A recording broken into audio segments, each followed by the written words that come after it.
Hey friends, it's Brad Brain. I have a topic this week that I think bears consideration, but also it's a topic that I fully expect to be misunderstood when I present it. So hear me out on this. The topic is how to be a good client. Because frankly, I think there's a bunch of people out there who have a sense of entitlement and they shouldn't. So here's here now. I get it that this is something that people are at this point, they've already made up their mind about what I'm going to say. And you shouldn't yet because you don't know what I'm going to say yet. Here's what I mean. Recently, I wrote a newspaper column about how the COVID vaccine will not affect your life insurance. Absolutely. There's no question about it whatsoever. In fact, I've got it right here and I'll read it to you. This is what I wrote. There's a rumor going around that taking the COVID-19 vaccine will somehow compromise your life insurance coverage. So let's squish that silliness right quick because the rumor is total, unequivocal, unadulterated nonsense. End of story. Then the very next thing I wrote is, this is the point where people will want to argue with me. And I'll tell you why I wrote that is because the COVID, everything about the pandemic, there's so many different aspects to it and different points of view on it. Okay. So there's the masks, there's the travel, there's sports, there's crowd sizes. There's people have got all sorts of different opinions. Some people are saying we don't do enough. Some people are saying we do far too much.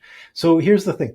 I don't care about your opinion on that stuff because I'm not writing about that stuff. I'm writing about the one thing only in this case, one thing only, and that is the COVID-19 vaccine will not affect your life insurance coverage. End of story. And yet, even though I just read you what I wrote, right? I said, this is where people want to argue with me. Guess what? People want to argue with me. They'll say, sure, but there is no but. The COVID-19 vaccine will not affect your life insurance coverage. There is no but. Okay. So I fully expect that there's an element of that type of thing where people will make up their mind about what they think they're going to hear before they actually hear it.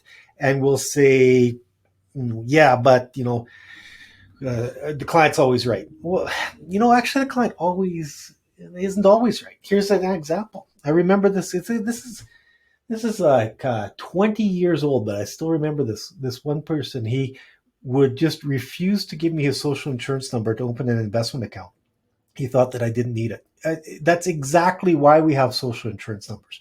When you have an investment account, there's tax consequences. Why do we have social insurance numbers? So we can identify people. Why? For amongst other things, taxes. So you can't open an investment account in Canada without providing your social insurance number. It wasn't like my my request, right? It's not optional. You got to do it. Okay, so the client isn't always right, but here's the point. It's because that's pretty specific situation. Sometimes people don't understand how much good the financial advisor will do for them. Now, to be clear, and I want to be clear on this part. This is vital. Okay, I'm not talking about some dysfunctional relationship with an advisor who is lacking. I'm talking about a good, professional, honest, ethical financial advisor who has your best interest at heart, a true professional. And if you have a true professional who has your best interest in heart, then you want to do your best to be a good client. Okay, so I've had situations where I care more about what's going to happen than the client cares. It happens, believe it or not, all the time. Most recent example, which has got me ranting on this today, is where this person wanted me to jump through a bunch of hoops, but not even giving me the courtesy of a return email. Now, here's the thing. I was trying to solve their problems, and there was literally nothing in it for me. People somehow think that they're doing advisors a great favor by being their clients. Now, I get it that what I just said might be perceived the wrong way, but again, hear me out. Sometimes it's the advisor doing you a far bigger favor than you're doing the advisor. Okay, now you could say, well, yeah, but I'm paying money. Not always, not as much as you think. This particular case, the amount of revenue that the person was generating for me was $3 a year. $3 a year. Give me a break. You really think I'm making money on that? I'm losing money every time I pick up the phone to talk to this person. Okay. So for me, solving their problem, it's not because I'm, racking in the profits to do it. So, but still, I feel compelled to do it. But I care more about fixing the problem than they care, and it's their problem. Okay. So I'm not saying that you have to, be at your advisor's beck and call, but think of it like a partnership. Think of it because this is not a. So now again, okay, listen, I've got service expectations too, right?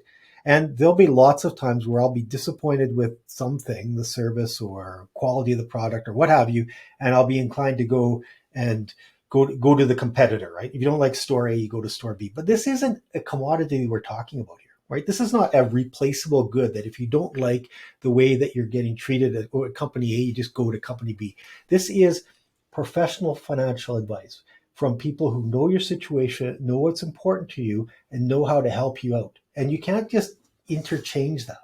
Okay. It'd be like if you have a relationship with your doctor or your accountant, you don't just go and go to the guy across the street. And I mean, certainly you can, but you're going to have to rebuild all of the stuff that's already there, right? It's not a commodity. So when you have a true financial professional who's trying to help you out, then please do your best to make their job easy. As that line from what was that movie with Tom Cruise? Jerry Maguire, right? Help me help you. Help me help you. Help me help you. Return emails. If I call you up and you say you're going to get back to me, then get back to me. I've had so many times where people will say something like, how come that account's not open yet? Because you didn't do your part, right? We sent you stuff to get back to us and you didn't do it. That's why it's not done. Now, here's the thing. Sometimes this stuff costs people money. I remember another case where this is going back to where investments were at their low last year, and I told a person to put some money in, and the hemmed and hawed never did. That cost the guy $3,000. Okay, him not getting back to me cost him $3,000 on 10 grand. Cost him $3,000 on 10 grand. Right, 30% he missed out on, and that's not anything specific. I'm not. Don't treat this as an investment recommendation or anything like that. That's just what the markets have done in the last year. It probably cost them more than that now because the markets are up even higher.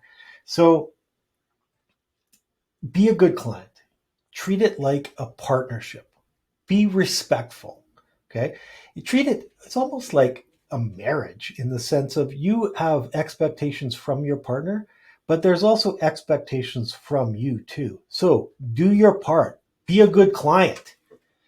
I hope that makes sense. And if you don't have a good financial professional who really has your best interests at heart, go get one. You need one. Okay. If you got any questions, let me know. I'm Brad Brain. I'm here to help. Take care. Be well. Bye-bye.